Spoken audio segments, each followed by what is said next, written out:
अरे बाबा नुसता बघितला तर 2 दिवस माणूस पाणी पित नाही. वाचलो बरं का, वाचलो वाचलो वाचलो. नारळ घेऊन भगवान शंकराकडे जाणार, 2 नारळ घेऊन ओवाळून फोडणार नुसता बघितला तर. सापावर झोपणं म्हणजे काय साधी गोष्ट आहे का? शेषशाही भगवंत सापावर झोपतात. बरं याच्या पुढे सांगतो, त्यांच्यावर काय असा स्लॅब वगैरे काही टाकलेला नाही. जिथं झोपले का नाही त्यांच्यावर स्लॅब जर कशाचा असेल तर स्लॅब सुद्धा सापाचा फणा आहे. अहो सहज एखाद्या रोडवर जर नुसता असा एवढा नाग बच्चा नागना असा सापाना फणा जर काढला ना माणसाला थरकाप सुटतो.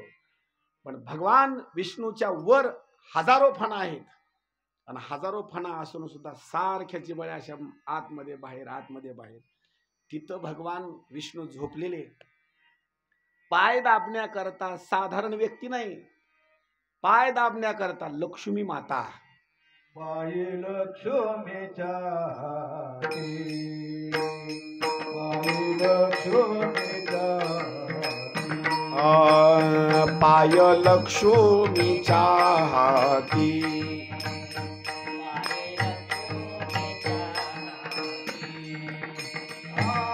किती यावे का कुलती,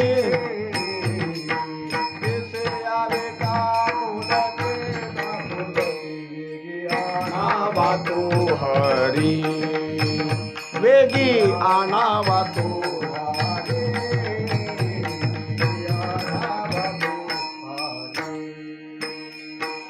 किती यावे का कुलती,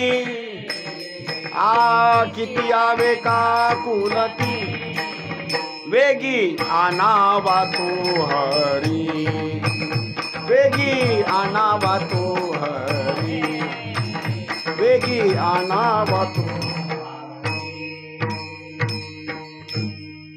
पाये, हे पाये भगवान विष्णूचे लक्ष्मीच्या हातामध्ये आहेत.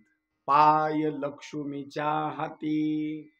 आणि पाय दाबण्याची जी भूमिका आहे का नाही, पाय दाबण्याची सवय शक्यतो माणसाला नसावी. कारण सांगतो तुम्हाला, काही लोकांना अशी सवय लागली की नाही, ओठ पाय दाब, ओठ पाय दाब. काही लोक तर काय करतात, आजी आजोबा बागा इकडे ना, हे 2 रुपये धर, चॉकलेट घेऊन ये, दाब पाय माझे. एकदा जर एखाद्या माणसाला सवय जर लागली का नाही पाय दाबून घेण्याची, बाबा बाबा तुम्हाला काय सांगावं काय नाही, काम नाही काही करता पाय असे दाबा वाटले बरं का. इतकी वाईट सवय ना महाराज. कधी कधी तर माणसाला ही जर सवय लागली ना पाय दाबायचं, कुणी नसलं का नाही स्वतःच माणूस मांडी घालतं ना आपले आपले पाय आपण दाबायचं. म्हणजे भगवान विष्णूच्या बाबतीमध्ये पाय दाबण्याकरता माता लक्ष्मी. बरं विचार जर केला तर भगवान विष्णू अनेक भक्ताचं कार्य करतात आणि श्रम होतो. श्रम झाल्याच्या नंतर माता लक्ष्मी त्यांचे पाय चेपते. शेषशाही भगवंत असणारे, त्याच्यावर असणारे झोपलेले, वरून नाग, पाय दाबण्याकरता लक्ष्मी, दुधाचा असणारा सगळा सागर आणि आनंदामध्ये असे थांबलेले आहेत. बरं उशाला घेत असताना सुद्धा काय घेतात माहिती का, आपल्यासारखी उशी वगैरे काही नाही बरं का. अशी आपला असा हात असा घेणं असं झोपणे, काय देवाची लीला आहे. आणि असं झोपल्याच्या नंतर एक दिवस घटना अशी घडली, भगवान विष्णूचा गैरसमज असा झाला की या सगळ्या सृष्टीचा उत्पन्न करण्याचा भाग सुद्धा मीच, पालन करण्याचा भाग सुद्धा मीच, आणि या सृष्टीचा संहार करण्याचा भाग सुद्धा मीच. काही घरचे लोक बोलत बोलत म्हणतात बरं का, महाराज मी काम केलं म्हणून हे सगळे आनंदात खाल्लेत बरं का, आणि मी जर काम करायचं सोडून दिलं का नाही हे उपाशी मरतील. असे म्हणणारे इथून मागे भरपूर मरून गेले बरं का. महागल्ले खरंच उपाशी मारलेत का? उलट तुम्हाला सांगतो, नंबर 1 चिमकुरा आणून भजे तळून खायलेत महागल्ले. काहीच नाही त्याचा अजिबात नाही, डोक्यात सुद्धा ठेवू नका तुम्ही अजिबात नाही महागलची उपाशी मरतील किंवा. भगवान विष्णूला अभिमान की मी म्हणजे मी, सगळ्या सृष्टीचा पालनहार तारणहार उत्पत्ती करण्याचा भाग मी. एक दिवस ब्रह्मदेव कमळाच्या फुलामध्ये बसलेले आहेत, 4 वेद जप करण्याकरता चालू आहे आणि कमळामध्ये बसून त्यांनी सुद्धा विचार घेतला, खरंच सृष्टी उत्पन्न करण्याकरता जर कोण असेल तर मीच, सृष्टी पालन करण्याकरता जर कोण असेल तर मीच, आणि संहार करण्याकरता सुद्धा मीच, असं ठरवलं. आणि कानावर बातमी आली की तुमच्यापेक्षा सुद्धा विष्णू श्रेष्ठ आहेत. मग त्यांना कमी लेखण्याकरता स्वतःहून ब्रह्मदेव त्या क्षीरसागराच्या ठिकाणी गेले. काही लोकांना घाण सवय असते बरं का, आपल्या पाया पडावं म्हणून काही महाराज मंडळी कथाकार मंडळी काय करतात माहितीये का, माणूस समोरून येऊ लागला की उगाच जागेवर थांबायचं, पायामधलं चप्पल काढायचं आणि ती माणूस आला की वाट बघत बसायचं. कशा करतात ते, आपल्याहून पाया पडावं म्हणून. काही आजीबाईला विनाद असतो बरं का, उगाच जाऊन बसायचं पाय जोडून आपलं, मी कुणी पाया पडल म्हणून. हे डोक्यातून काढून टाका बरं का, या अजिबात नाही. स्वतःहून कुणाकुणाशी अपेक्षा करायची नाही की कुणी आपल्याहून पाया पडावं. आणि हा जर महिमा कुणाचा असेल तर फक्त देवाचा बरं का, दुसरा असताना अधिकार नाही कुणाचा. स्वतःहून ब्रह्मदेव भगवान विष्णूच्या क्षीरसागराच्या ठिकाणी गेले आणि तिथं जाऊन म्हणतात विष्णूला, भगवान विष्णू उठा. तुका म्हणे शेषा, तुका म्हणे शेषा, तुका म्हणे शेषा, तुका म्हणे शेषा, तुका म्हणे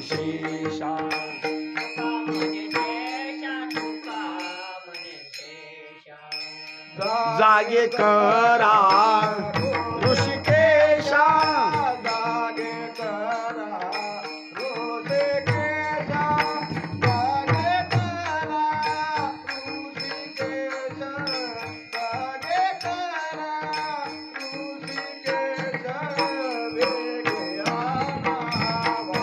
वेगे आला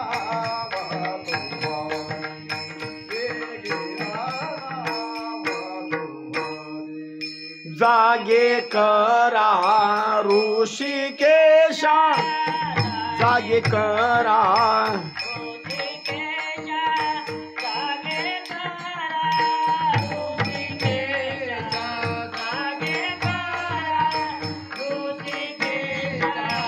वेगी आनावा तू हरी.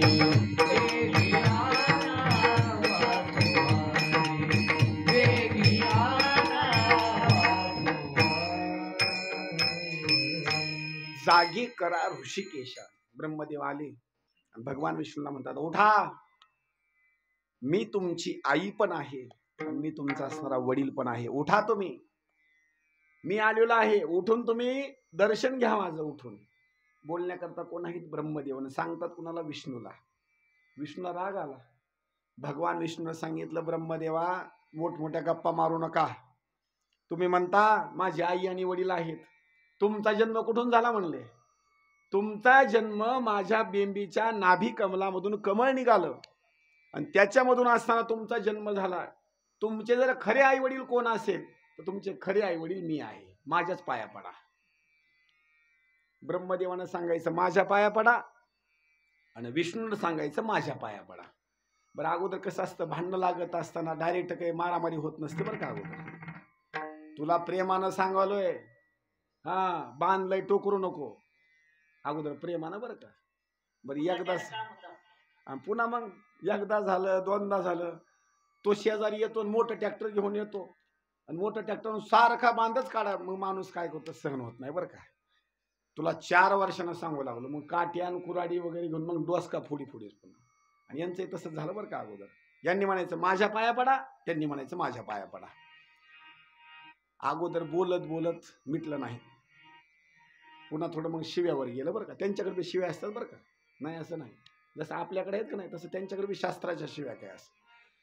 बोलण्यावर पुन्हा शिव्यावर, पुन्हा एकमेकाला ढकलण्यावर आणि पुन्हा झाली भांडणं चालू. पुन्हा अहो भांडणं म्हणजे काय साधं आहे का. आणि खरं सांगू का, घरामध्ये सुद्धा भांडणं जर कशा करता असतील तर पदा करता. घरात भांडणं पदा करता, कारभार माझ्याकडे पाहिजे बस संपलं, दुसरं काही नाही. इलेक्शन मध्ये सुद्धा कारभार माझ्याकडे पाहिजे बस संपलं. गाव असो नगर असो राज्य असो, फक्त भांडणं चालू आहेत म्हणजे पदा करता. आणि देवतामध्ये सुद्धा भांडणं चालू आहेत, पदा करता. भगवान इंद्र सुद्धा जर भांडण करत असेल दैत्याच्या सोबत तर कशा करता, फक्त पदा करता, दुसरं तिसरं काही नाही. आणि हे पदा करता असणारे भांडणं, दोघांची असणारी भांडणं सुरुवात झाल्याच्या नंतर इतकं घनघोर युद्ध झालं. ब्रह्मदेवानं सुद्धा आपल्या जवळचा असणारा मोबाईल काढला आणि सत्य लोकांमध्ये जेवढे सैनिक राहतात का नाही त्यांना बोलवून घेतलं. या एकाला सुद्धा इथं जिवंत ठेवायचं नाही. आता विष्णू सुद्धा असणारे ठार करून टाकायचे. सत्य लोकांमधले सगळे सैनिक आले. भगवान विष्णूने सांगितलं, तिकडले सैनिक बोलवता का? आपल्या सगळ्या सैनिकाला आदेश दिला आणि सांगितलं, चला युद्धाला सुरुवात करा. एका साईडनं ब्रह्मदेव आणि एका साईडनं विष्णू. भगवान विष्णूनं गरुडावर बसले आणि ब्रह्मदेव हंसावर बसले. दोघांचं घनघोर युद्ध सुरू झालं. त्या घनघोर युद्धामध्ये विष्णूकडले सुद्धा काही लोक असणारे मरण पावले आणि सत्य लोकांमधले असणारे सुद्धा काही सैनिक मरण पावले. मरण पावल्याच्या नंतर या दोघांचं असणारं घनघोर युद्ध, एकमेकावर अस्त्र शस्त्र टाकू लागले. दोघांचं युद्ध मात्र मिटेना. 33 कोटी देवतांना असं वाटलं आता सृष्टीचा प्रलय होईल. पण सृष्टीचा प्रलय होईल म्हणून त्यांना भीती निर्माण वाटली. सगळेजण भगवान शंकराकडे गेले आणि त्यांची कैलास पर्वतावर जाऊन असणारी स्तुती करण्याकरता सुरुवात केली. सकल देवा आधी देवा कृपाळू आदी केशवा महानंदा महानुभवा सदाशिवा सहस्र रूपा. जाऊन त्यांची स्तुती केली. स्तुती केल्याच्या नंतर भगवान शंकरांनी हसत हसत सांगितलं, का आला तुम्ही? त्यांनी सांगितलं, देवा अमुक अमुक ठिकाणी ब्रह्मदेवाचा आणि विष्णूचा असणारे युद्ध झालंय, भांडणच मिटत नाही. आम्हाला तर असं वाटतं सृष्टीचा प्रलय होऊन जाईल. भगवान शंकरांनी हसत हसत सांगितलं, तुम्ही इथपर्यंत यायची गरजच नव्हती. ते म्हणले, का? अहो सृष्टीमध्ये कुठं काय चाललंय का नाही हे मला येऊन सांगायची काही गरज आहे का? सांगायची गरज नाही. मला सगळं माहिती आहे. आता आपण जाऊन देवाला सांगतो बरं का, देवा असं कर तसं कर, इथं हे चालू आहे ते चालू आहे. तुम्ही देवाला सांगायची गरज नाही बरं का. अहो काही सांगायची गरज नाही देवाला. कुठं काय चालू आहे हे सगळं देवाला माहिती आहे ना. याच्या पुढे सांगू, आपल्या इथं आज श्रीपत रायवाडीमध्ये कथा चालू आहे, देवाला सांगायची गरज नाही. ही कथा देवाला माहिती आहे. कारण कुठं काय चालू आहे सगळं देवाला असणार माहिती. भगवान शंकरांनी हसून सांगितलं, तुम्हाला इथपर्यंत यायची गरज नव्हती. मला माहिती आहे त्या दोघांचं असणारं घनघोर युद्ध आहे. भगवान शंकर आले, आकाशामध्ये असे स्थित झाले. यांचे भांडणं मिटतात का नाही मिटतात हे लांबून पाहण्याकरता सुरुवात केली. आणि कधी सांगू का, दोन्हीकडले माणसं येऊन जर भांडवं मिटवायचा प्रयत्न करीत असतील ना, सोडा सोडा राहू द्या, सोडा सोडा असं म्हणलं की ते भांडणं खेळणाऱ्याला जोर येतो बरं का. सोडा मला, सोडा असं. आणि देवता मंडळीमध्ये जाऊन त्यांना सोडवायचा प्रयत्न करायचे. ब्रह्मदेवाने सांगायचं, सारखा बाजूला सोडा, याला मी जिवंतच ठेवणार नाही. भगवान शंकरांनी सांगितलं, तुम्ही काय करा, दोघालाही सोडून द्या म्हणले. झाले दोघांचे भांडणं परत चालू. ब्रह्मदेवाने उचलायचं, भगवान विष्णूला खाली टाकायचं. भगवान विष्णू उचलायचं, त्यांना खाली टाकायचं. घनघोर युद्ध. दोघांनी शस्त्र हातामध्ये घेतले, दोघाही एकमेकाचा शिरच्छेद करणार. तेवढ्याच वेळामध्ये भगवान शंकराच्या लक्षामध्ये आलं, आता हे दोघांचा एकमेकाचा घात करतील. आता यांचे भांडणं मात्र सोडवले पाहिजे. काय केलं भगवान शंकरांनी, एक सूक्ष्म असणारं रूप धारण केलं आणि दोघांच्या हाताच्या मध्ये, शरीराच्या मध्ये एक अग्निस्तंभ निर्माण केला. इतका उंच ना, वर असणारे 21 स्वर्ग आणि जमिनीच्या खाली असणारे 7 पाताळ, एवढा मोठा असणारा अग्निस्तंभ दोघाच्या मध्ये निर्माण केला. अहो दोघाच्या मध्ये अग्नी निर्माण झाल्याबरोबर यांना त्याची चटके बसण्याकरता सुरुवात झाली. यांनी हात सोडून दिले, बाजूला सरकले. अगोदर सूक्ष्म रूप, पण बाजूला सरकल्याच्या नंतर त्याचं विशाल खांबामध्ये रूपांतर झालं. इतका भयानक अग्निस्तंभ, काय त्याचं वर्णन करो. विशाल. वर जर पाहण्याकरता सुरुवात केली तर त्याचं वरचं टोक दिसेना, खाली पाहण्याकरता सुरुवात केली तर खालचं टोक दिसेना. दोघांनी म्हणले, भांडणं आपले मिटवा म्हणले. आता कामाची गोष्ट आहे म्हणले. नेमका आपल्या दोघाच्या मध्ये अग्निस्तंभ कुठून आला, आता भांडणं अशी खेळायची नाहीत म्हणले. आपण आता दोघांनी शर्यत लावायची म्हणले. एकानं वर जायचं आणि एकानं खाली जायचं. जो वरचा वर गेलेला आहे त्यानं वरचं जर टोक पाहून आला या अग्निस्तंभाचं, तर असं समजायचं जो दोघाच्या अगोदर येईल त्या दोघापेक्षा असणारा तो श्रेष्ठ. दोघांनी शर्यत लावली. एकानं काय करायचं, खालचा असणारा शेवटचा टोकाचा भाग पाहायचा खालचा, आणि एकानं वरचा भाग पाहायचा. शर्यत लागली. वराह भगवंताचा अवतार भगवान विष्णूंनी घेतला आणि आणि वराहाचा अवतार घेतल्याच्या नंतर जो अग्निस्तंभ होता त्याच्या खाली जाण्याकरता सुरुवात केली. आणि ब्रह्मदेवाने काय केलं, आपल्या हंसाचं असणारं रूप धारण केलं आणि वर जाण्याकरता सुरुवात केली. इतका विशाल असणारा अग्निस्तंभ. पण कधीही सांगतो, पाण्यामध्ये जर एखाद्या माणसानं जर पोहण्याकरता सुरुवात केली आणि खाली जर असं बुडण्याकरता सुरुवात केली, किती मिनिटापर्यंत पाण्यामध्ये माणूस थांबू शकतो? जास्तीत जास्त 1-1.5 मिनिट 2 मिनिटापर्यंत, बघ याच्या पुढे नाही.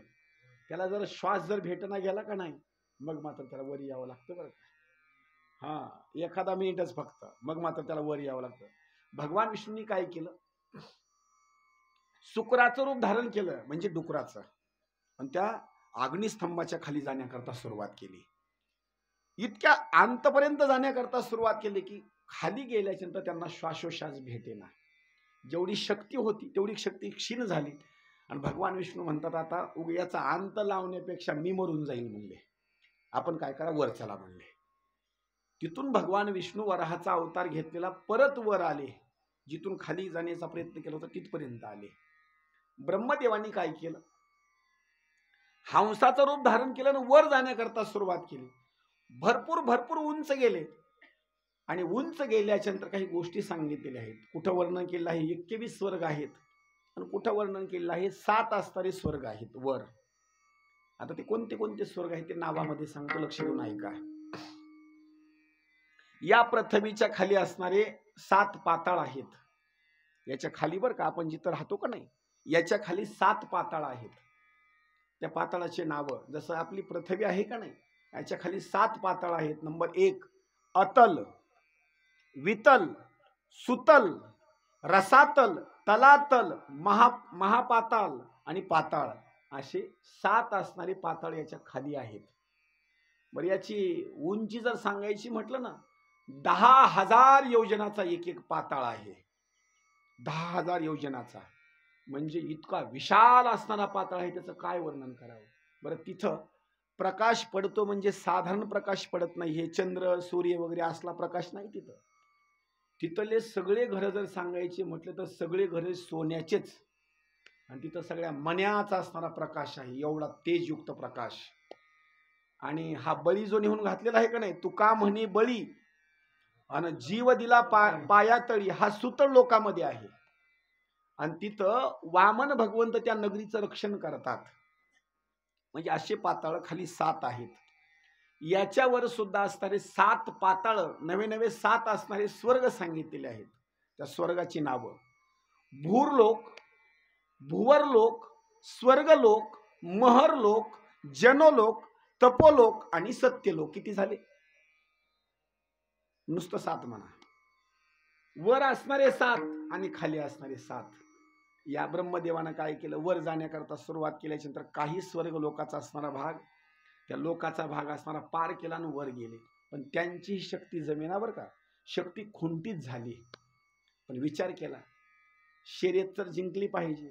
काही लोक पदा करता काहीही करतात बरं का, पदा करता काहीही करतील, पैसा देतील, वाटेल ते करतील. त्या ब्रह्मदेवाने निर्णय घेतला, विष्णूपेक्षा श्रेष्ठ होण्याकरता काहीतरी योजना केली पाहिजे. आता काय करावं, काय करावं. जिथून त्यांना खाली परत यायचं होतं तिथं एक केतकी नावाचा वृक्ष होता. त्याच्याजवळ गेले आणि त्याला प्रश्न विचारला, बाबा तू इथं कसा काय थांबला नेमका? त्या केतकी नावाच्या वृक्षानं सांगितलं, ब्रह्मदेवा तुम्ही कुठं जाऊ लागलात? ब्रह्मदेवानं सांगितलं, या अग्निस्तंभाचा उंच असणारा भाग, वरचा टोकाचा भाग मी पाहण्याकरता जाऊ लागलो. त्या केतकी नावाच्या फुलानं वृक्षानं सांगितलं, तुमच्या अगोदर मी सुद्धा इथं जे आलो का नाही, याचं वरचं असणारं टोक पाहण्याकरता आलो होतो, पण मी सुद्धा वर जाऊ शकलो नाही, इथपर्यंतच थांबलो मी. ब्रह्मदेवानं सांगितलं, बाबा एक माझं काम कर, फक्त खोटी साक्ष दे की ब्रह्मदेवानं वरचा असणारा या अग्निस्तंभाचा असणारा खांब मात्र पाहिला, एवढी खोटी साक्ष दे. आणि कधीही सांगतो, कोणी पैसे जर आपल्याला दिले ना तर खोटी साक्ष द्यायची नाही बरं का. खोटी साक्ष दिली म्हणजे अर्ध पाप आपल्याकडे आलं. अजिबात कधी साक्ष द्यायची नाही. तुका म्हणे साक्ष हाती आणि तोम्या चित्ती धरियेला. पण इथं साक्ष देत असताना खोटी मात्र साक्ष कधी द्यायची नाही. त्या केतकी नावाच्या वृक्षानं सांगितलं काही हरकत नाही, जर तुम्ही मला काही सहकार्य दानाच्या बाबतीत जर करत असाल, स्वर्ण वगैरे पैसा काही देत असाल, तर मी तुम्हाला खोटी साक्ष देतो. तिथं 2 स्वरूपामध्ये वर्णन केलेलं आहे. तिथं गाय पण होती असं एक वर्णन केलेलं आहे, आणि नंबर 2ला तिथं केतकी नावाचा वृक्ष होता, तो एक असणारा भाग सांगितलेला आहे. साक्ष देण्याकरता तिथून खाली येण्याकरता सुरुवात केली, पण खाली येत असताना जिथून वर गेले होते तिथं केतकी नावाचा वृक्ष पण आला आणि गाय पण आली. विष्णू भगवंताला ब्रह्मदेवानं प्रश्न विचारला. ब्रह्मदेवानं सांगण्याकरता सुरुवात केली, मी मात्र वरचा असणारा टोक पाहून आलो बरं का. विष्णू भगवंताला प्रश्न केल्याचे तर विष्णू भगवंतानं सांगितलं, मी मात्र या खांबाचा असणारा जो भाग आहे का नाही, शेवटचं जे टोक आहे या जमिनीच्या खाली पाताळोकामध्ये गेलेलं, त्याचा मात्र मी भाग पाहिला नाही. विष्णू भगवंतांनी खरं सांगितलं, पण ब्रह्मदेवानं बोलण्याकरता सुरुवात केली, मी मात्र ते टोक पाहिलं आणि तुम्हाला विश्वास येत नसेल, याला साक्षीदार 2. आता कुठलंही कार्य करायचं म्हटलं का नाही, जमिनीचा बैनामा करायचा असेल, कुठलं कार्य करायचं असेल, साक्षीदार 1 लागतो का 2 लागतात? एका साक्षीदार नाही बरं का, त्याला 2 साक्षीदार लागतात. त्यावेळेला गायीनं स्वतःच्या मुखानं सांगण्याकरता सुरुवात केली, माझ्या डोळ्याच्या देखत ब्रह्मदेवानं या अग्निस्तंभाचा असणारा वरचं टोकाचा असणारा भाग पाहिला. 1 साक्षीदार. नंबर 2ला केतकी नावाच्या वृक्षानं सांगितलं, माझ्या डोळ्याच्या देखत ब्रह्मदेवानं या अग्निस्तंभाचा असणारा वरचं टोक पाहिलं. विष्णूनं सांगितलं, काही हरकत नाही, तुम्ही बघितलं ना, आनंद झाला, माझ्यापेक्षा तुम्ही श्रेष्ठ आहेत. चांगला 100-200 रुपयाचा फुलाचा हार आणला, गंध वगैरे उगळला, तांदूळ घेतले, बरोबर तिलक लावला, त्यांच्या गळ्यामध्ये हार घातला आणि भगवान विष्णूनं त्यांचं दर्शन घेतलं. का? माझ्यापेक्षा तुम्ही श्रेष्ठ आहेत. एवढं श्रेष्ठ आहेत असं समजल्याच्या नंतर ब्रह्मदेव असे हसू लागले, आनंदित झाले. भगवान विष्णू त्याचं काही वाटलं नाही, का तर आपण जिंकलो नाही, आपण हारलो. पण इथं मात्र वर्णन असं केलेलं आहे, भगवान विष्णूचा स्वभाव म्हणजे स्वभाव, तू कृपाळू उदार. बस, कृपाळू उदार, उभा कटी ठेवोनी कर, त्यांचा स्वभाव सांगितलेला आहे भगवान विष्णूचा, एकदम कृपाळू. बस, पण हा स्वभाव भगवान विष्णूचा आहे, पण भगवान शंकराला मात्र राग आला. अरे, मला जर जाणायचं म्हटलं तर मी सुद्धा स्वतःला जाणू शकत नाही, मी किती महान आहे. भगवान शंकर सांगतात, माझा अग्निस्तंभ, माझा महिमा किती आहे, या लिंगाचा महिमा किती आहे, मी सुद्धा जाणू शकत नाही. याच्यापेक्षा दुसरा दृष्टांत सांगतो, नामाचा महिमा किती श्रेष्ठ आहे. लक्ष करा, नामाचा महिमा किती श्रेष्ठ आहे. ज्याचं नाव घेतलं त्याला विचारण्याकरता सुरुवात करा. काही वेळेला संत मंडळींनी सांगितलं, तुझ्या नामाचा महिमा तुझन कळे मी घशामा. म्हणजे देवाचं नाव आपण घेतो, पण देवाला जर विचारलं तुझ्या नामाचा महिमा किती श्रेष्ठ आहे, देव सांगतो, जरी माझं तुम्ही नाव घेत असाल, पण माझं नाव किती श्रेष्ठ आहे हे मला सुद्धा माहिती नाही. भगवान शंकर सांगतात, अरे, माझं जे शिवलिंग आहे किंवा जो अग्निस्तंभ आहे, याचा महिमा मी सुद्धा जाणत नाही, उंच किती आहे आणि खाली किती आहे याचा महिमा मी सुद्धा जाणू शकत नाही. आणि ब्रह्मदेवाला कसा काय कळाला? भगवान शंकर तिथं उपस्थित झाले. भगवान शंकर प्रगट झाल्याच्या नंतर बरोबर हातामध्ये त्रिशूळ, भगवान शंकराला राग आला आणि रागाच्या भरामध्ये डोक्याचा एक केस असा उपटला आणि उपटल्याच्या नंतर असा खाली जमिनीवर आपटला. त्याच्यामधून ज्यांची निर्मिती झाली त्यांचं नाव भैरव. ज्यांनी ज्यांनी काशीची यात्रा केली का नाही, काशीची यात्रा केल्याच्या नंतर तिथे एक भैरवाचं मंदिर आहे. कोणता भैरव तो?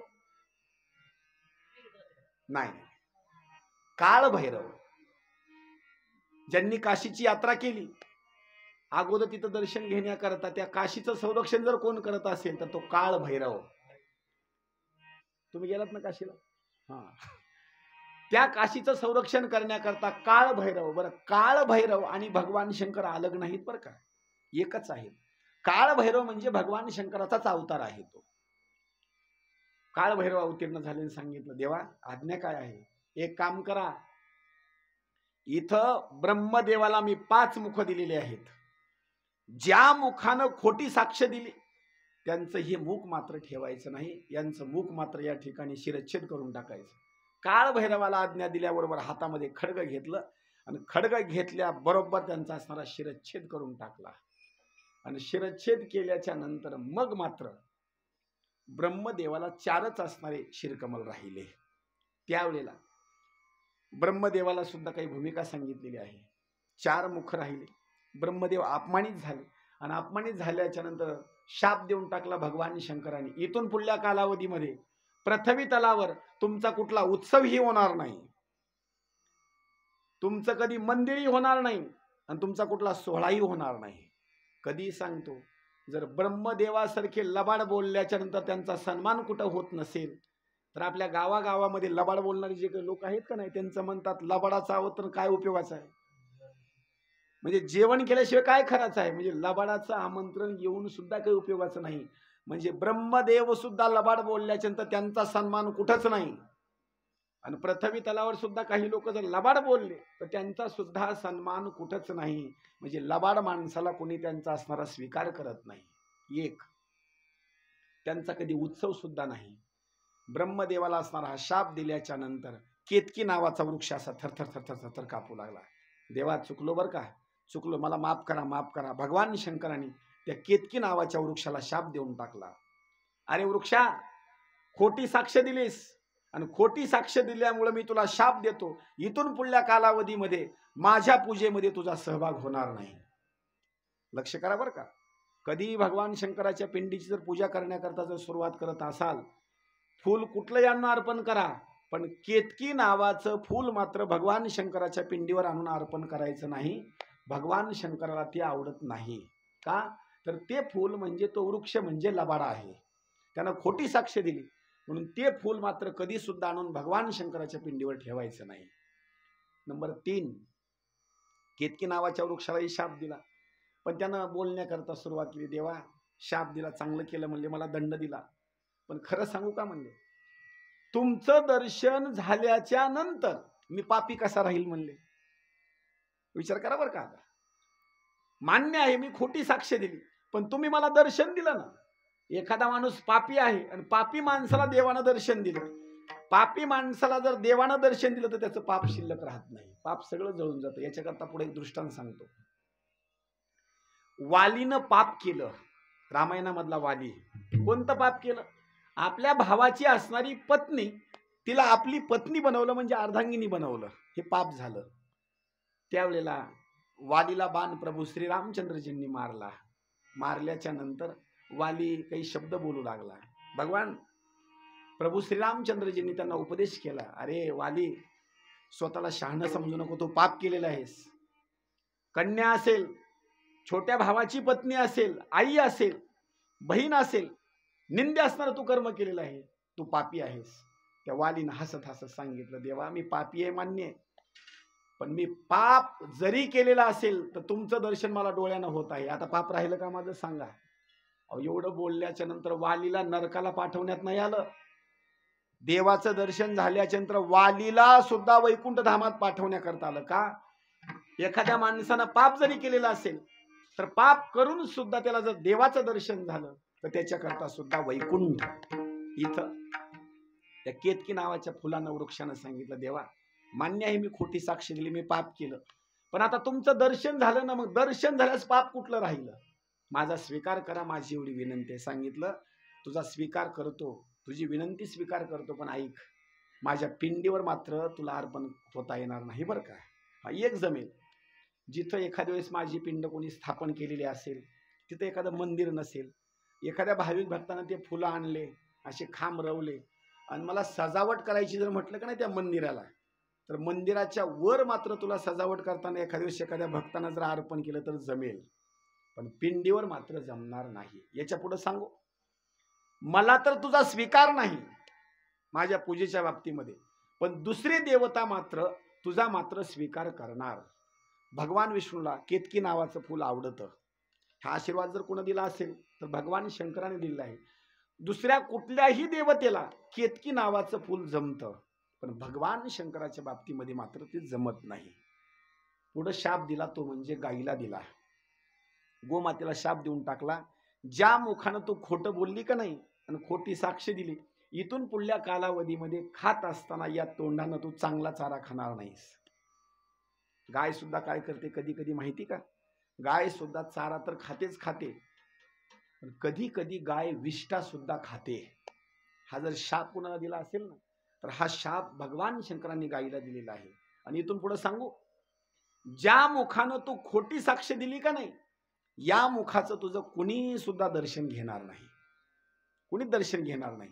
गायीचं दर्शन घेत असताना आपण कधी सुद्धा तिच्या शिरकमलाचं दर्शन घेत नाहीत, तर आपण पाठीमागे जातो आणि दर्शन घेतो. का? त्याचं कारण एक आहे, गाय ही खोटी आहे, लबाड बोलणारी आहे, तिनं खोटी साक्ष दिली म्हणून तिला सुद्धा असणारा शाप दिला.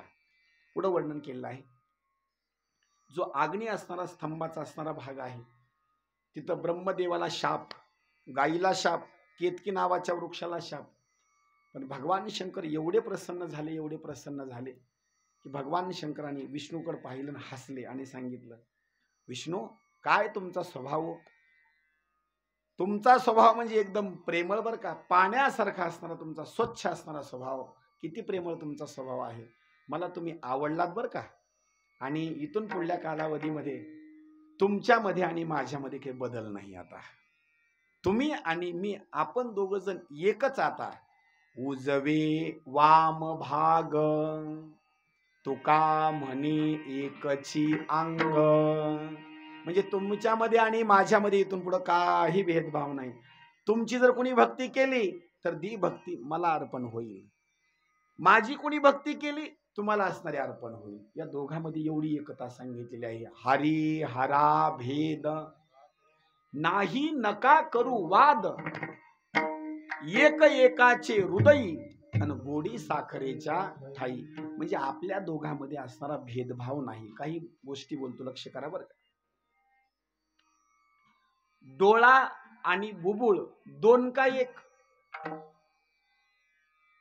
परत सांगतो लक्ष करून ऐका बरं का. डोळा आणि बुबुळ दोन का एक, एक बरं का, दोन म्हणू नका. नाही तर काही जण म्हणतील डोळा वेगळा आणि बुबुळ वेगळं. डोळा आणि बुबुळ दोन नाहीत, एकच आहे. याच्या पुढे दुसरा प्रश्न विचारतो, पड जीभ आणि जीभ, लक्ष करा बरं का. जीभ आणि पड जीभ दोन का एक? दोन. हा, आता नानी चांगलं उत्तर दिलं. मग जर ह्या दोन असतील तर दररोज तुम्ही तोंड धुता ना, बरोबर ना, सकाळी उठल्याच्या नंतर. मग या दोन बोटाला दुसरी जीभ कधी लागली का? मग दोन कशा काय म्हणला तुम्ही? नाही ना, अजिबात नाही. म्हणण्याची भाषा आहे. जीभ आणि पडजीभ म्हणण्याकरता दोन आहेत, पण असण्याकरता मात्र एकच आहे. तसं एक सांगू, संत आणि देव म्हणण्याकरता दोन, असण्याकरता मात्र एकच. तसं इथं सांगितलेलं आहे.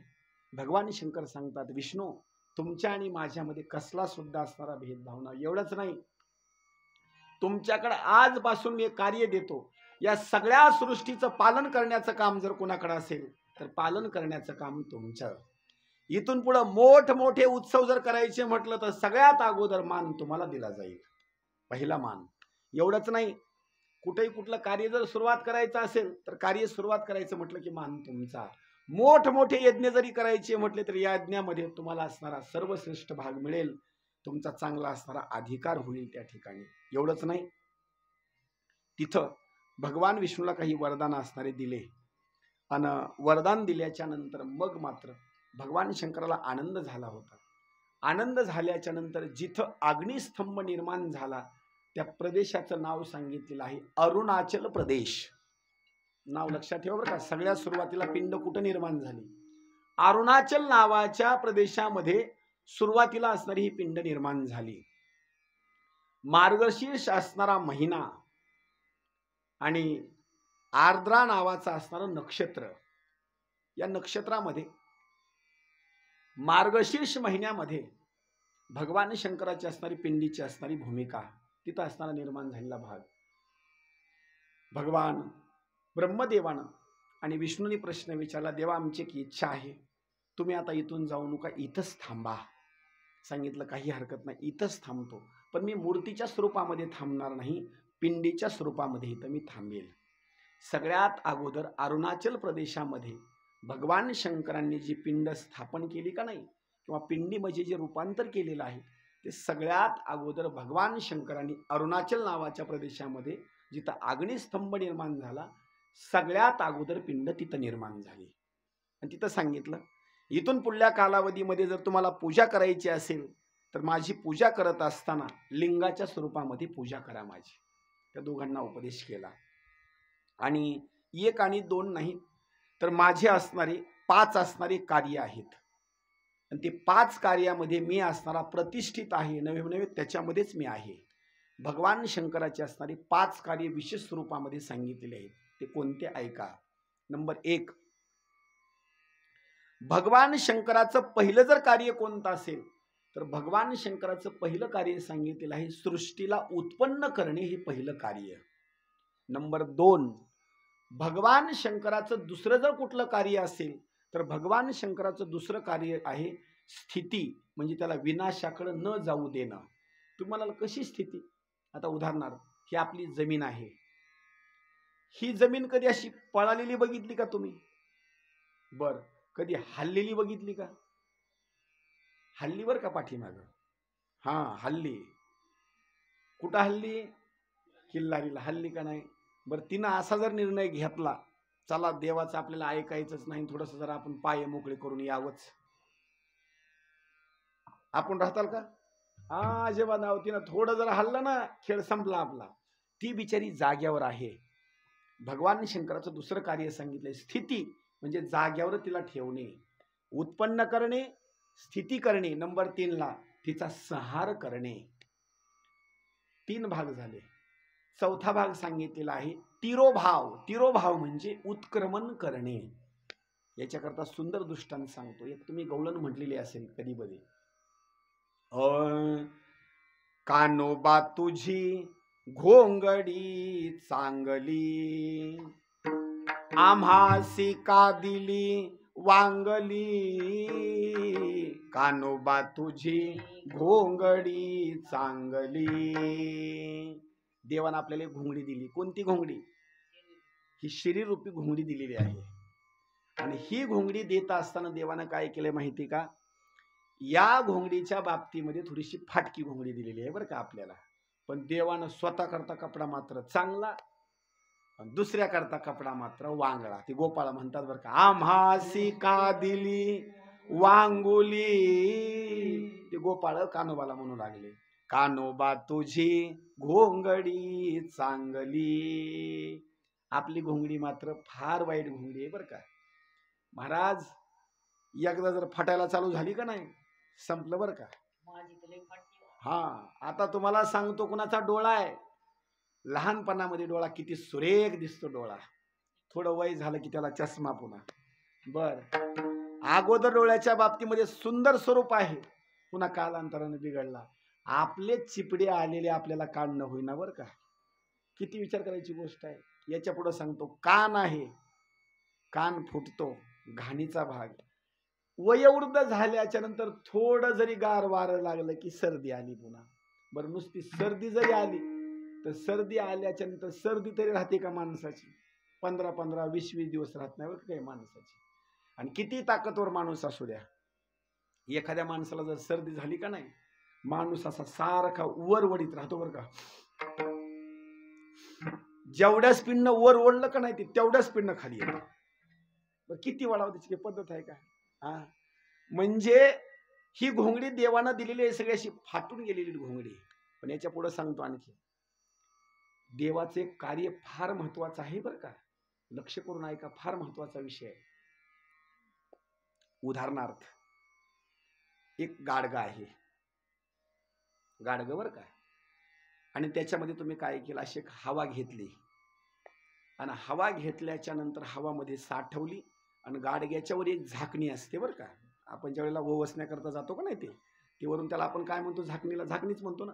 अशी झाकणीवरून ठेवली, आणि काय केलं तुम्ही, एक दाबण घेतलं, आणि दाबण घेतल्याच्या नंतर त्याला थोडंसं असं गरम केलं, आणि त्या गाडग्याला असणारे असे 9 छिद्र पाडले. लक्ष करा बरं का. आता त्याच्यामध्ये कोंडून ठेवली तुम्ही हवा, आणि तिला पाडले 9 छिद्र. आता माझा प्रश्न असा आहे, 9 छिद्र पाडल्याच्या नंतर मध्ये आता हवा थांबेल का? हवा थांबत नाही बरं का, हवा थांबत नाही.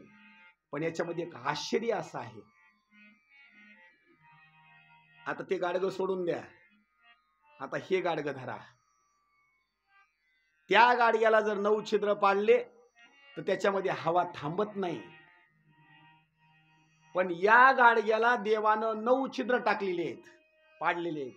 पण 9 छिद्र टाकून सुद्धा याच्यामध्ये जीव राहतो. जीव बर का, 9 छिद्र असून सुद्धा याच्यामध्ये जीव कुणाचा 100 वर्ष राहतो, कुणाचा 110 वर्ष राहतो, कुणाचा 115 वर्ष राहतो, कुणाचा 125 वर्ष राहतो. किती कमालीची गोष्ट असेल विचार करा ना. 9 छिद्र पाडलेत तरी जीव मध्ये जशाला तसा थांबलेला आहे. त्याचं कारण एक आहे, जोपर्यंत देवानं मध्ये जीव थांबवलेला आहे तोपर्यंत जीव थांबतो बर का. नाहीतर एकदा देवानं जर त्या जीवाला बाहेर बोलवून घेतलं तर मग मात्र जीव मध्ये थांबत नाही. त्याच्याकरता दृष्टांत सांगतो किंवा प्रमाण सुद्धा आहे. चाले हे शरीर कोणाची सत्ता,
देखबी आई कवी एक नारायण, देखबी आई कवी.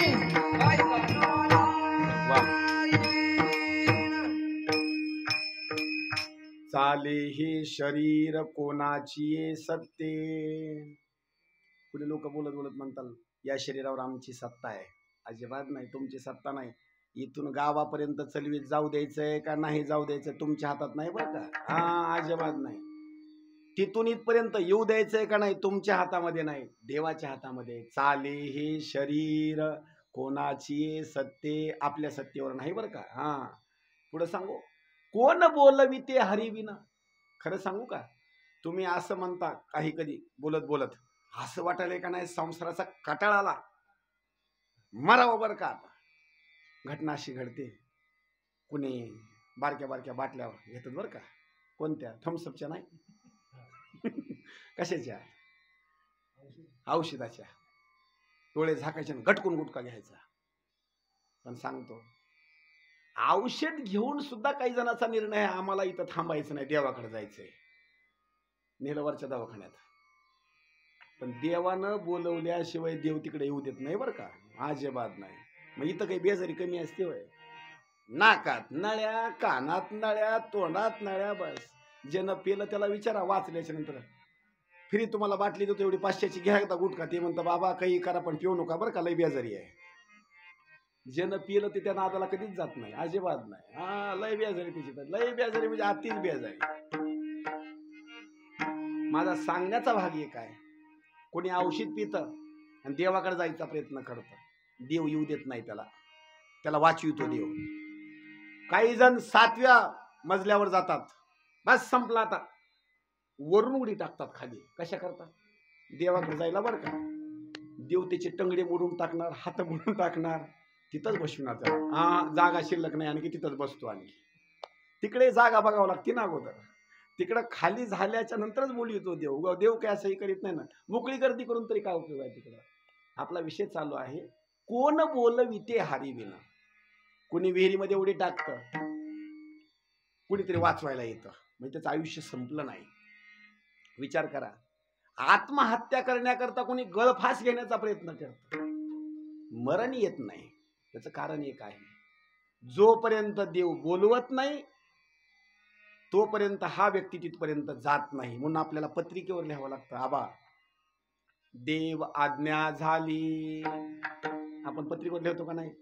त्यांना देव आज्ञा झाली बरं का. देव आज्ञा शब्दाचा अर्थ काय होतो माहितीये का? देव आज्ञा झाली म्हणजे देवानं बोलविलं. देवानं बोलवल्याच्या नंतरच माणूस जातो बरं का, असा जात नाही. आता काही लोकांचं वय असं आहे, सांगतो 90-95 वर्ष वय झालेलं, बाजूच्या साईडला सगळे बसले असतात, दूध पाजवायला चालू असतं. सगळ्याला असं वाटतं आता एवढी ब्याद एवढी जावी बरं का, आता बस एवढं बस झालं, तर लय वैताग आला, तर बस झालं. 3-3, 4-4 महिने काम सुधारणा काही नाही, जावं एवढं असं वाटतं बरं का. पण अजिबात ते मरत नाही. नारळाच्या पाण्यावर 6-6 महिन्यापर्यंत तसाच तिथंच मरत नाही बरं का. त्याचं कारण एक आहे, त्याला देव आज्ञा आणखी झाली नाही. अजिबात नाही. सगळे म्हणलेत घेऊन जावं एकदा, पण देवाची आज्ञा नाही ना आणखी. आणि महाराज, जोपर्यंत देवाची आज्ञा होत नाही तोपर्यंत माणसाला जाता येत नाही. आता पहा, कोण बोलविते हरिविन. तिरोभाव, त्या तिरोभाव शब्दाचा अर्थ असा आहे, प्राणाचं उत्क्रमण करणे, म्हणजे शरीराच्या बाहेर प्राण काढणे आणि तो प्राण घेऊन जाणे, याला म्हणायचं उत्क्रमण. आणि भगवान शंकर काय करतात माहिती का? जर भक्ताला घेऊन जायचं म्हटलं का नाही, तर भगवान शंकर स्वतः येतात आणि या 9 ठिकाणी फाटलेल्या घोंगडीमधून त्याचा जीव बाहेर काढतात आणि त्याला असणार आपल्या नगराला घेऊन जातात. याला म्हणायचं तिरोभाव. आणि सगळ्यात शेवटचा भाग सांगतो, तो म्हणजे अनुग्रह. काही लोक बोलत बोलत म्हणतात, तुम्हाला अनुग्रह कुणा दिला हो? सांगतात आपल्या गुरुचं नाव, आम्हाला त्यांनी अनुग्रह दिला बरं का.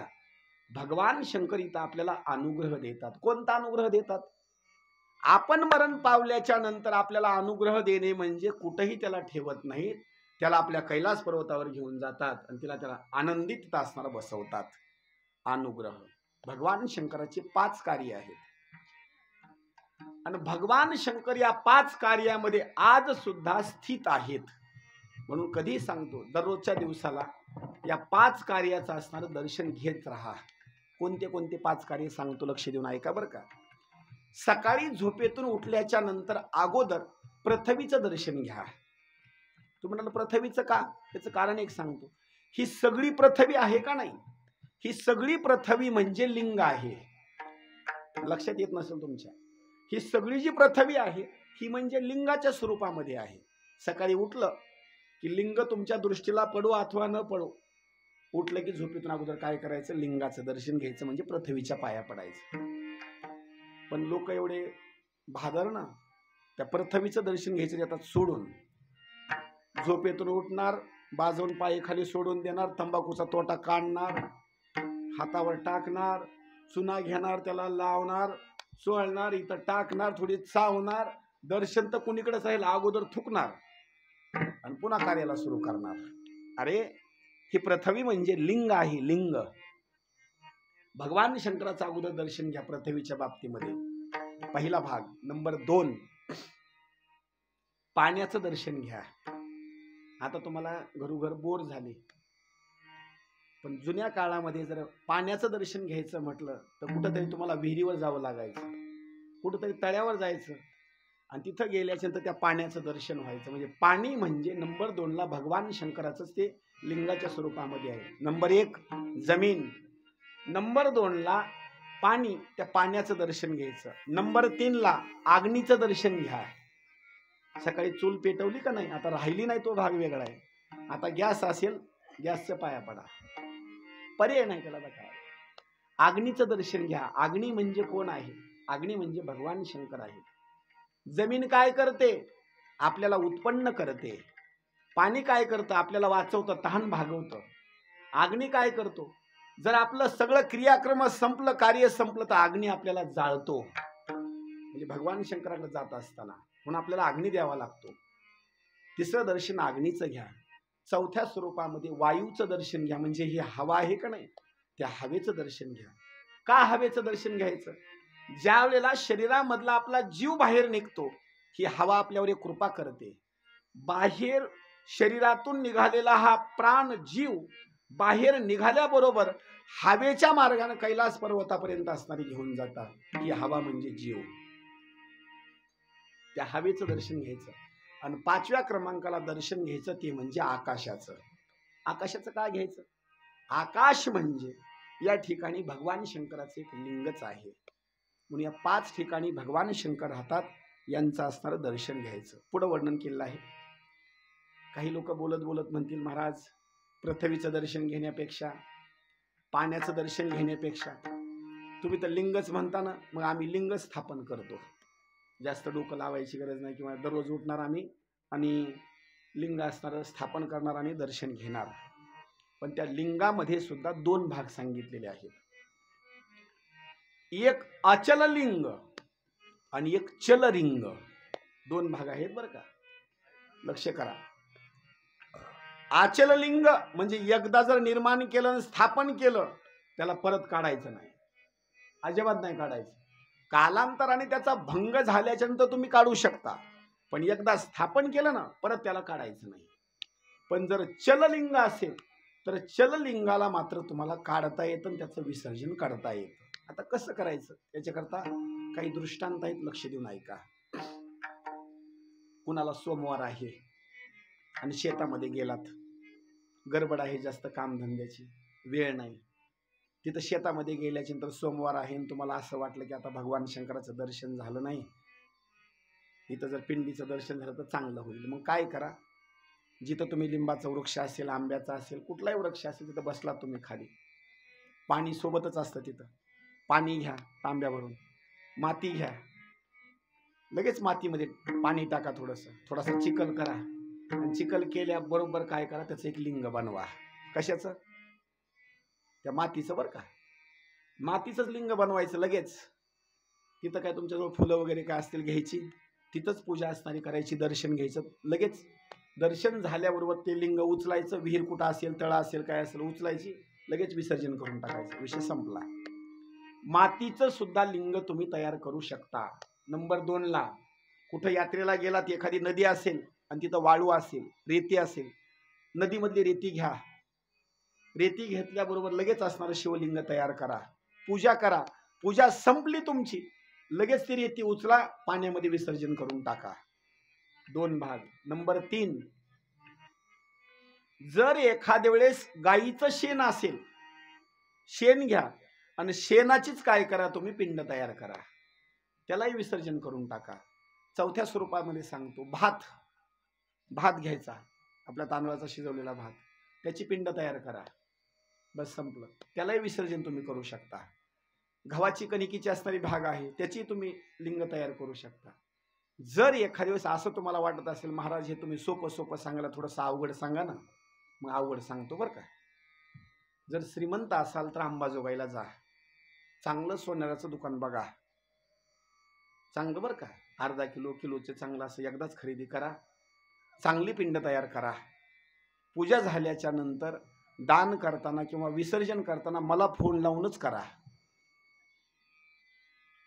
जिथं विसर्जन तुम्हाला करायची का नाही, म्हणजे तुम्ही विसर्जन केली की मीच घ्यायला थांबतो ना तिथं आपलं. ही भूमिका सांगितलेली आहे चललिंगाची, म्हणजे विसर्जन करत असताना तिथं तुम्हाला विसर्जन करायचं आहे. आता याचा सोपा आणखी एक भाग सांगतो पुढला बरं का. काही लोकांना कंटाळा येतो, कणकीची कधी काय बनवावी, रेतीची कधी बनवावी, मातीची कधी बनवावी, सोनाची कधीची बनवावी. मग याच्याकरता एक सोपा भाग सांगतो. कुठलंच लिंग तयार करू नका, तुमच्या हातामध्ये सुद्धा एक लिंग आहे. हातामध्ये लिंग आहे बरं का. आणि हातामधलं लिंग सुद्धा तुम्हाला लगेच एका मिनिटामध्ये तयार करता येतं आणि एका मिनिटामध्ये विसर्जन करता येतं. जरा ताट बसा, तुम्हाला हातामध्ये लिंग दाखवतो. तुमच्या हातामध्ये लिंग आहे. बसा ताट थोडंसं. बसलात ना? हां, असे हात जोडा बरोबर, असे जोडले हात.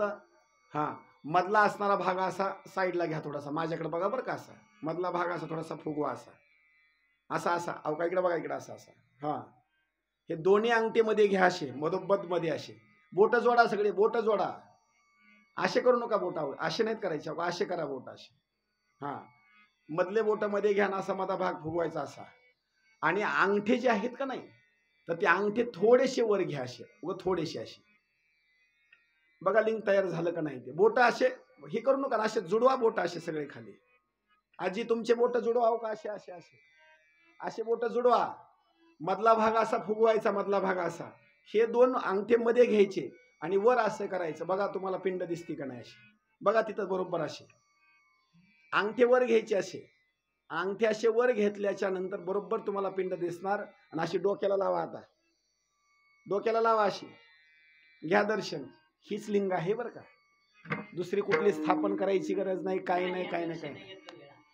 दररोज तुम्ही सकाळी उठलात का नाही, सकाळी उठला किंवा आंघोळ वगैरे केली, तुम्हाला लिंगाचं दर्शन घ्यायचं का, असं हात करायचा, असे लिंग तयार करायचं, दर्शन घ्यायचं, लगेच हात बाजूला घ्या, विसर्जन झालं. याला सुद्धा एक मार्ग सांगितलेला आहे. पण जर कुणाला भगवान शंकराची पिंड जर तुम्हाला अचल करायची असेल किंवा त्याला हलवायचं नसेल, जागेवर ठेवायची असेल, तर त्याच्याकरता काही भूमिका सांगितलेली आहे. अगोदर भगवान शंकराचं सुंदर मंदिर बांधण्याकरता सुरुवात करा. त्या मंदिरामध्ये वेगवेगळ्या मूर्त्या असाव्या, अनेक देवतेच्या मूर्त्या असाव्या त्या भिंतीला अशा. आणि त्या मंदिराला बांधकाम करत असताना हिरे असावे, मोती असावे, चांदी असावं, स्वर्ण असावं. ज्यांनी ज्यांनी काशीला गेले का नाही, काशीला विश्वेश्वराचं मंदिर कसं आहे, त्याला सोनं आहे, सोनं. फक्त गेल्याच्या नंतर काढून आणताल तुम्ही. हां, त्याला सोनं आहे, सोनं. त्या मंदिराला असं प्लेटच्या स्वरूपामध्ये लावले, ते सोनं आहे महाराज. हे सोनं त्या मंदिराला आहे. आणि ज्यांना मंदिर बांधायचं आहे, या शिव महापुराण या ग्रंथामध्ये असं वर्णन केलेलं आहे, मंदिर जर बांधायचं म्हटलं तर त्या मंदिराला 2 दरवाजे असावे. एक पूर्व दिशेकडून असावा आणि एक असणारा उत्तर दिशेकडून असावा किंवा पश्चिम दिशेकडून असावा. दुसऱ्या देवतेला आपण प्रदक्षिणा घालतो, पण पिंडीला मात्र तिथं प्रदक्षिणा घालता येत नाही. त्याच्यामुळे तिथं प्रदक्षिणाचा भाग नाही सांगितला. पूर्व दिशेनं दर्शनाला यायचं, दर्शन घ्यायचं आणि पश्चिम दिशेकडून असणारा निघून जायचं. हा एक भाग सांगितलेला आहे. बरं, जिथं आपल्याला पिंड स्थापन करायची आहे त्या पिंडीच्या खाली सुद्धा 1 आणि 2 नाही, तर तिथं सुद्धा काही रत्न सांगितलेले आहेत. 9 असणारे रत्न असावे. कोणत्या रत्नाचा कलर असणारा निळसर असावा, कोणत्या रत्नाचा कलर लालसर असावा, कोणत्या रत्नाचा कलर असणारा काळसर असावा, सोनं असावं, पैसे असावे नवे नवे, पुढं तर सांगितलेलं आहे गोमूत्र सुद्धा असावं. अशा 9 स्वरूपामध्ये त्या पिंडीच्या खाली असणारं स्थापन करण्याच्या अगोदर ते टाकावं. त्याच्यानंतर असणारी वर असणारी ती पिंड स्थापन करावी. आणि सुंदर स्वरूपामध्ये असणारं दर्शन घेण्याकरता दररोजचं त्या पिंडीची असणारी स्थापना झाल्याच्या नंतर तिची पूजापाठ वगैरे असणारं दररोजचं असणारं व्हावं. जर असं कुणी जर पिंड जर स्थापन करत असेल त्याला विशेष स्वरूपामध्ये असणारं पुण्य सांगितलेलं आहे. पण जर कुणाला पिंड स्थापन करायची असेल त्याचं वर्णन केलेलं आहे. त्या पिंडीचा जो असणारा आकार सांगितलेला आहे, एक म्हणजे गोलाकार असावा आणि पुढला असणारा भाग असा जास्त लांब असावा. का जास्त लांब असावा? ज्या पिंडीचा आकार असा लांब स्वरूपामध्ये आहे, ज्या दिशेने पाणी जातं ना निघून, त्या दिशेचा असणारा आकार मात्र असा थोडासा लांब असावा. का? जर तो आकार जर लांब असेल तर ती पिंड फळ देण्याच्या बाबतीमध्ये 1 नंबर आहे. जास्त कमी मात्र नसावा. नंबर 2, पिंडीचा भाग चौकोनी पण जरी असला तरी चालतो. कुणी जर शिखर शिंगणापूरला गेला असेल तर शिखर शिंगणापूरची असणारी जी पिंड आहे ती गोल आहे का चौकोनी आहे? तुम्ही गेला नाहीत मला असं वाटतं. शिखर शिंगणापूर चौकोनी पिंड आहे तिथली, म्हणजे चौकोन सांगितलेला आहे. आणि तिथला असणारा भाग थोडासा पुढं, तिथं थोडी अशी चौकोनीच्या स्वरूपामध्ये असणारी ती पिंड आहे. कुठली पिंड गोलाकार आहे. जर वैद्यनाथला गेला तर आपण तिथला असणारा गोलाकार असणारा भाग आहे. आणि कुठली पिंड असणारी त्रिकोणी आकाराची आहे, म्हणजे 3 असणारे कोपरे तशा स्वरूपामध्ये पिंड. आता इथं सांगितलेलं आहे पिंड एकतर गोल असावी, चौकोनी असावी आणि त्रिकोणी असावी, 3 स्वरूपामध्ये.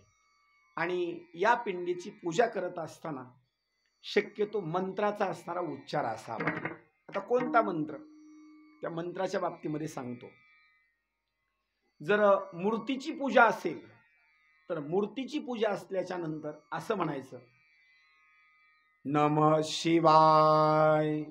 ओम नाही म्हणायचं बरं का, नमः शिवाय. आता ओम कुठं म्हणायचं? जिथं पिंड आहे तिथं नमः शिवाय म्हणायची गरज नाही. कारण हा जो ओम निर्माण झालेला आहे का नाही, तर नेमका ओम कुठून निर्माण झाला याचं वर्णन सांगतो. सगळ्यात अगोदर भगवान शंकराच्या मुखातून जर प्रगट काय झाला असेल तर सगळ्यात अगोदर ओम प्रगट झाला. पण ओम कसा प्रगट झाला हे सांगतो. हा ओम प्रगट होत असताना भगवान शंकराला 1 आणि 2 शिरकमल नाहीत, भगवान शंकराला 5 शिरकमल आहेत.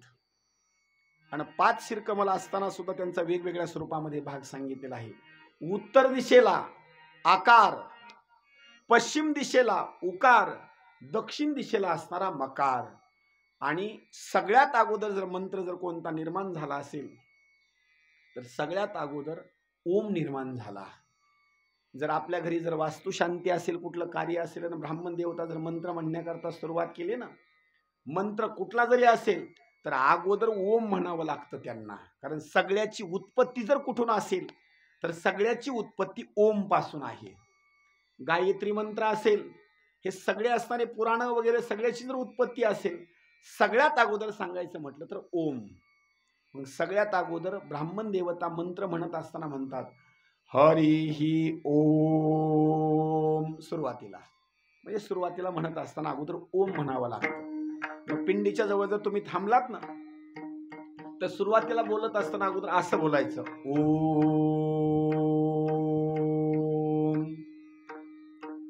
ओम नमः शिवाय नाही. हा पंचाक्षरी असणारा जो मंत्र आहे तो पुढं सांगितलेला आहे. अगोदर म्हणायचं ओम सुरुवातीला, आणि पुढं सांगितलेलं आहे नमः शिवाय. पण हे नमः शिवाय कोणाकरता सांगितलं माहिती आहे? जी ब्राह्मण मंडळी आहे त्यांच्याकरता सांगितलं नमः शिवाय. इतर जातीकरता सांगितलं शिवाय नमः. थोडा उलटा सांगितला त्यांच्याकरता, शिवाय नमः.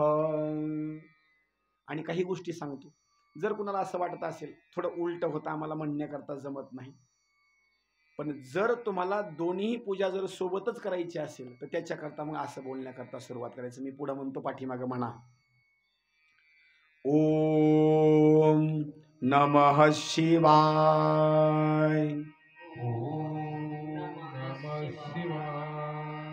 आता हे तुम्ही असं म्हटलात का नाही, इथून पाठीमागं तुम्ही सारखं म्हटलात, पण याचं पुण्य सांगतो काय होतं ते. सुरुवातीला ओम म्हटलं की ओम म्हटल्याच्या नंतर पिंडीची पूजा झाली. लक्ष करा बरं का, ओम म्हटलं की पिंडीची पूजा झाली. का? पिंडीला आकार नाही, पिंड म्हणजे मूर्ती स्वरूपात नाही. ओम म्हटलं की आकाराच्या स्वरूपामध्ये इथं वर्णन जर करायचं म्हटलं, ओम म्हटलं की पिंडीची पूजा झाली, ओम.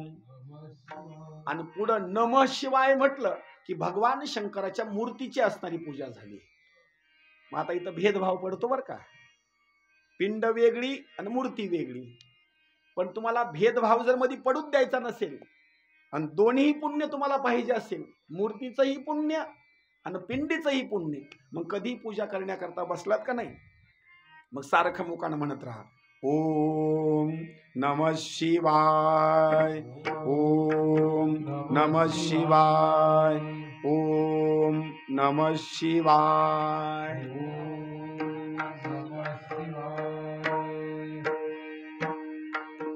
या मंत्राचा जप करत असताना असं तर सांगितलेलं आहे, कमीत कमी दिवसामध्ये 1000 वेळेला जप व्हावा.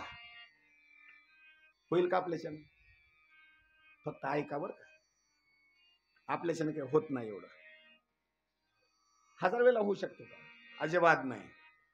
1000 वेळेला दररोजचा जर असा मंत्र जर म्हणण्याकरता सुरुवात केली, कमीत कमी 10,000 किंवा 10 वर्षापर्यंत जर एखाद्या माणसाची जर भक्ती झाली 1000च्या नियमानं, तर त्याच्याकरता सांगितलं तो कैलास पर्वतालाच निघून जातो. पण आपल्याच्याने एवढं होत नाही.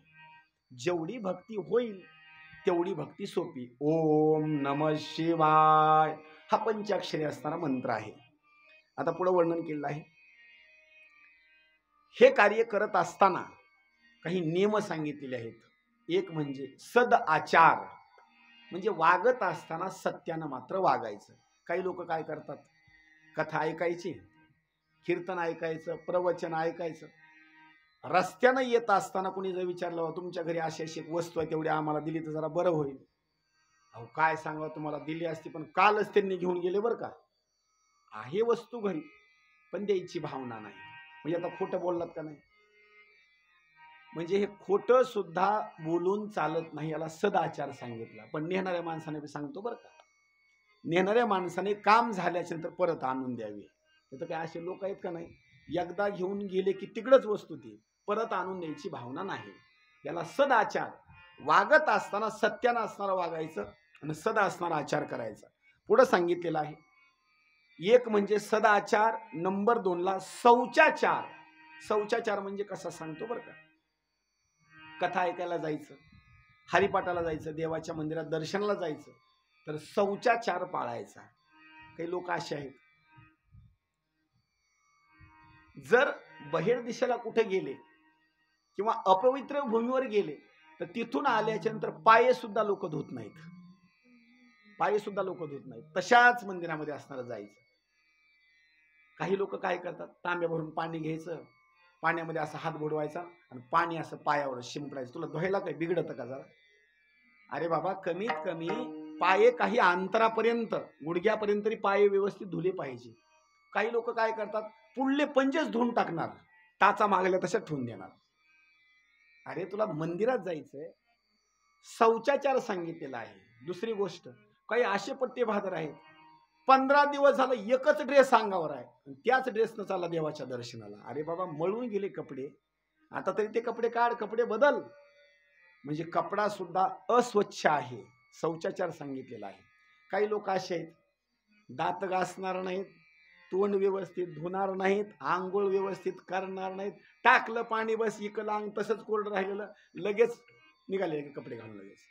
शौचाचार सांगितलेला आहे. म्हणजे देवाचं मंदिरामध्ये जात असताना शौच पाळला पाहिजे, नंबर 1. पुढे सांगितलेलं आहे, स्नान करत असताना सुद्धा व्यवस्थितरित्या असणारं स्नान करावं. पुढे सांगितलेलं आहे, स्नान केल्याच्या नंतर देवाच्या दर्शनाला जायचं ना. आपण हिंदू आहोत आणि हिंदू असल्याच्या नंतर आपलं खरं जर लेणं कोणतं असेल तर आपल्या कपाळाला मात्र गंध असावा. भगवान शंकराच्या दर्शनाला चाललात ना, लाजू नका, अजिबात लाजायचं नाही. असा गंध जर लावायचा म्हटलं ना, भस्म घ्यायचा, इकल्या भोवई पासून इकल्या भोवई पर्यंत 3 रेषा बरोबर अशा सरळ रेषेमध्ये असणाऱ्या ओढायच्या. भस्म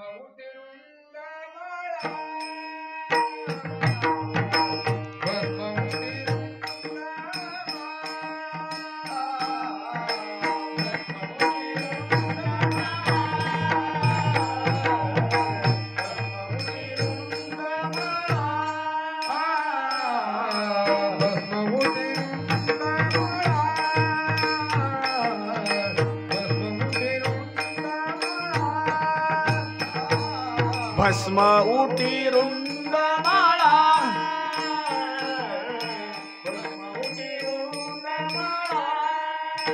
हाती चिरचूळ निवासी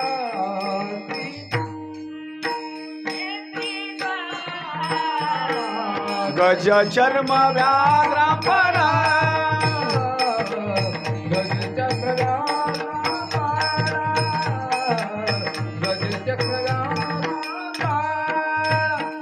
हाती त्रिशूळ नेत्री ज्वाळा त्रिशूळ गज चर्म व्याघ्रांबर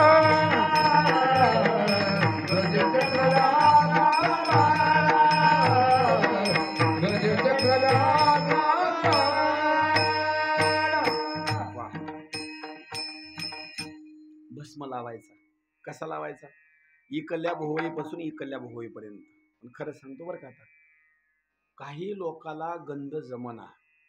काय पहिले गंध असायचे, काय वर्णन त्या गंधाचं.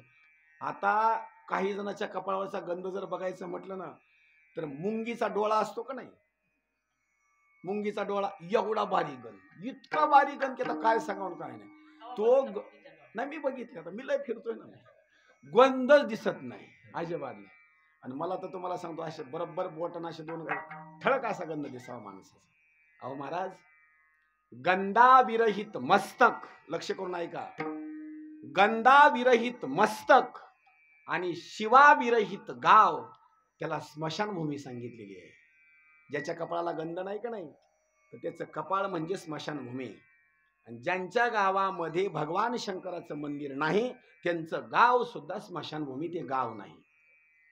म्हणजे गंध लावत असताना सुंदर स्वरूपामध्ये असणारा गंध लावायचा, म्हणजे गंध सुद्धा असणारा लावायचा. आणि गंध लावल्याच्या नंतर सुंदर स्वरूपामध्ये गंध असा कपाळाला लावायचा, देवाच्या असणाऱ्या दर्शनाला जायचं. तिथं गेल्याच्या नंतर संध्यावंदन, म्हणजे तिथं देवाच्याकडे गेल्याच्या नंतर वंदन मात्र देवाचं व्यवस्थित असणारं दर्शन घ्यायचं बरं का. हे जे कपाळ आहे का नाही, जर मूर्ती असेल तर देवाच्या चरणावर बरोबर असा डोकं टेकवायचं. पिंड असेल बरोबर असं डोकं टेकवायचं, दर्शन घ्यायचं. नाही तर एवढे पट्टे भादर का नाही, पिंड तिकडं. काही मोटरसायकल चालू आहेत, म्हणजे रस्त्यानं जात असताना सुद्धा फक्त मान झुकवायची. अरे बाबा, खरं सांगतो, लक्ष देऊन ऐका, आपल्या कामाचा आहे बरं का हा. 3 लोकाला असं कधी सुद्धा दर्शन घ्यायचं नाही. 3 लोकांचं बरं का. नंबर 1, देवा करताशी मान झुकून कधी दर्शन घेऊ नका. रस्त्यानं जायचं ना, असा हात करायचा, देवाला टाटा करायचा. म्हणजे आपण एवढे मोठे आहोत का देवाला टाटा करायला? असं देवाला हात दाखवायचा, मान फक्त तिथल्या तिथं झुकवायची. देवाचं दर्शन आधी कशी घ्यायचं नाही. नंबर 2ला, गुरुचं दर्शन असं कधी घ्यायचं नाही. गुरुचं दर्शन तर कसं घ्यायचं सांगतो. ज्याच्याकडून माळ घातली का नाही आपण, 2000ची नोट बंद झाली, आता 500ची लक्षात ठेवा.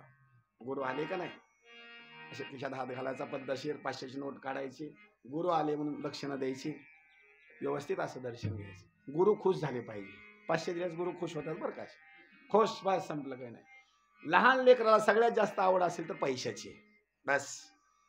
गुरुला दान धर्म नाही. तर असे काही जणांना गुरु केलेत का नाही, जशी माळ घातली का नाही तसं गुरु जिवंत आहे का मेलय आणखी काही जणांना माहित नाही.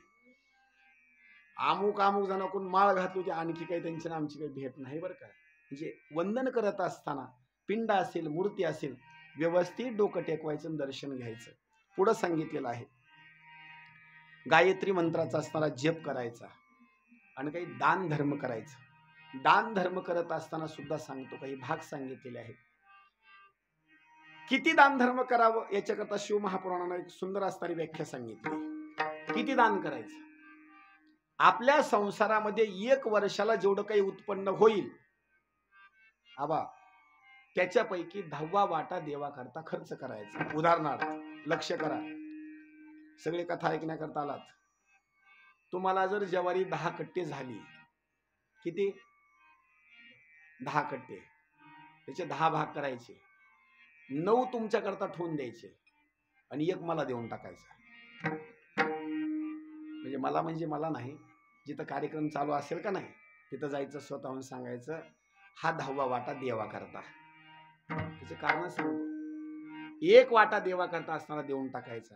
आणि त्याचे आणखी एक भाग सांगतो, जर 10 होत नसतील, एखादा श्रीमंत जर माणूस असला तर त्यानं 3च वाटे करायचे, 10 नाहीत करायचे.